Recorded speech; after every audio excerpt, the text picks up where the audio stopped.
Inday, masarap ho bang putukan sa loob? Grabe, natos lang mga tanong. Oy, grabe ang inyong mga tanong, Dudong. Hindi ko na matake ang mga tanong na to. So, nandito pa naman tayo sa malayo. Ito yung mga tanong ninyo, mga Dudong. So, kayo talaga ang may kasalanan nito, ha? Pag nakapag-cheat ako. Pero, sino namang mag-cheat kung ganito yung mukha sa mag-cheat? At sino namang papatol sa ganitong katawan, oy, Ginoo? So, balik na tayo sa ating topic, no? Na kung saan, ano nga ba yung feeling pag naanuhan sa loob? Masarap nga ba? Or ano? No? Sus, very easy. Pero it needs more explanation para mas maintindihan natin, no? Lalong-lalo na may mga anak kayong mga teenager at para mapayuhan din ninyo yung mga anak ninyo kahit hindi yan sila nag-o-open sa mga ganitong bagay. Pero kung ikaw mismo ay open sa inyong anak pagdating sa mga ganitong bagay, no?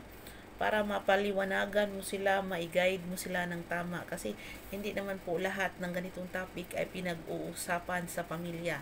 Kaya tayong mga parents, minsan kailangan din nating buksan ang ating isipan, no? Maging open-minded din tayo tungkol sa mga bagay na ganito kasi meron at merong mga tanong ang mga teenagers na ang hirap, no, hindi natin ma-explain or hindi natin ma-guide ng tama at doon sila sa iba naghahanap ng kasagutan at ang mangyayari ay malalaman na lang natin na buntis na pala. Kasi nga, dahil sa curiosity ni Inday o ni Dodong, no? So, yan po yung main goal ko. Hindi po yung goal ko na puro na lang kaululan, puro na lang kano na wala kang mapupulot sa channel na to, no? It's about education, no? Mga Dudong, mga Inday, no? So, marami pa tayo ng mga bashers dyan. So, hindi lang po ako ang nagbablog ng ganito. Marami pang iba. At yung iba po ay mas malala pa yung mga wordings nila at explanation nila. Ang sa akin nga ay nahihirapan nga akong i-word by words ang mga gusto kong iparating sa inyo para mas maintindihan ninyo ang bawat pagbuka ng bibig ko. Agoy, kasarap doon. So, yun na nga. Masarap bang madiligan doon sa loob ng kuweba? So, yun na lang. Ganuhin na lang natin. So, mga dudong, of course, wala namang babaeng magsasabi na hindi masarap. Yan po ang pinaka-espesyal na putahe, pinaka-espesyal na tinatawag nating ulam na hindi mo pwedeng ipamahagi sa iba. Yan po ang pinaka-espesyal na pagkain na ikaw lang ang may alam kung gaano siya kasarap. O, di ba?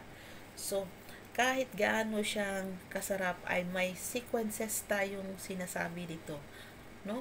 Marami po tayong pagdaan ng sequences kung gusto natin sa loob iputok, no? So marami tayong mga ano ba 'yun? Iisipin pag nangyayari ang mga ganitong bagay, lalong-lalo na ikaw ay hindi handa pagdating sa mga ganitong bagay, no? Dahil lahat naman ng ginagawa natin ay may ano talaga yan, no? May tinatawag tayong aftermath ba yung tawag nila. Yan po yung aftermath.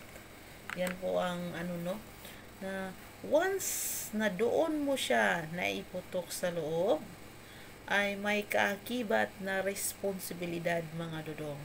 At unang-una na dito ay of course siyam na buwan lang naman, no, magdala-dala si babae, no?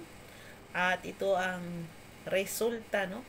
Awayan ang resulta, lalong-lalo na hindi nyo pinag-usapan, pinagplanuhan, no? Wala kayong gabay kung gagawin ninyo doon na doon sa loob ay magiging bata. Of course, magiging bata talaga siya. Kung gaano man siya kasarap, kung gaano man siya ka-special, of course, meron at meron siyang kaakibat na responsibilidad, no? Hindi lang po lang siya basta masarap. May kaakibat siya na mapait na responsibilidad. Lalong-lalo na sa mga tao na hindi pa handa financially, mentally and physically, no? Lalong-lalo na patago na relasyon. Patago ang inyong pag-ibig o bawal ang inyong pag-ibig. Isa yan, no? Sa pinaka, no, gagampanan ninyong responsibilidad. Walang magsasabi na hindi masarap. Yes, napakasarap. Yan ang pinaka manggigigil ka na hindi mo pwedeng ipamahagi sa iba. Yan yung pagkain na ayaw mong ibibigay sa iba. Yan yung pagkain na swak, busog na busog ka na, no? Yan pa lang ay ulam na, no? So, sa mga nagbabalak na sa loob mo gusto, isipin nyo po kung handa ka na ba physically, handa ka na ba mentally, handa ka na ba financially. Number 1 is financially. Kasi pag lack of financially ka, lahat ng mga sumusunod na bagay dyan ay hindi talaga yan aayon sa iyong buhay. At bawat ungol mo doon sa sinasabi nating masarap, ang katumbas naman doon ay bawat patak ng luha mo. Yes, of course. Pag hindi ka financially capable of mga ganyang bagay, wag mo nang isipin na doon mo ipaputok, dodong, no? Kung hindi ka pa talaga handa. Pero kung gusto mo talaga doon ipaputok, gumamit ka ng tinatawag nating protection. Kasi kailangan mo talaga ng protection, no? Mga dodong. Hindi po pwede na wala kang gagawin, no? Kasi lahat ng bagay ay kailangan planado, no? Kung hindi man aayon yung planado mo, at least you did your best. At hindi mo na yun kasalanan, di ba?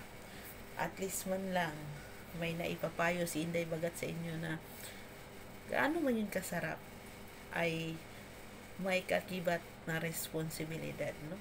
Kung hindi tayo handa, ang laking space sa labas. Bakit hindi na lang sa labas, no? So, at meron din silang katanungan, no? I-insert ko na lang yung katanungan na sa susunod ko na lang na video na gawin kay para may mapupulot pa kayong ibang tips. So, bye for now.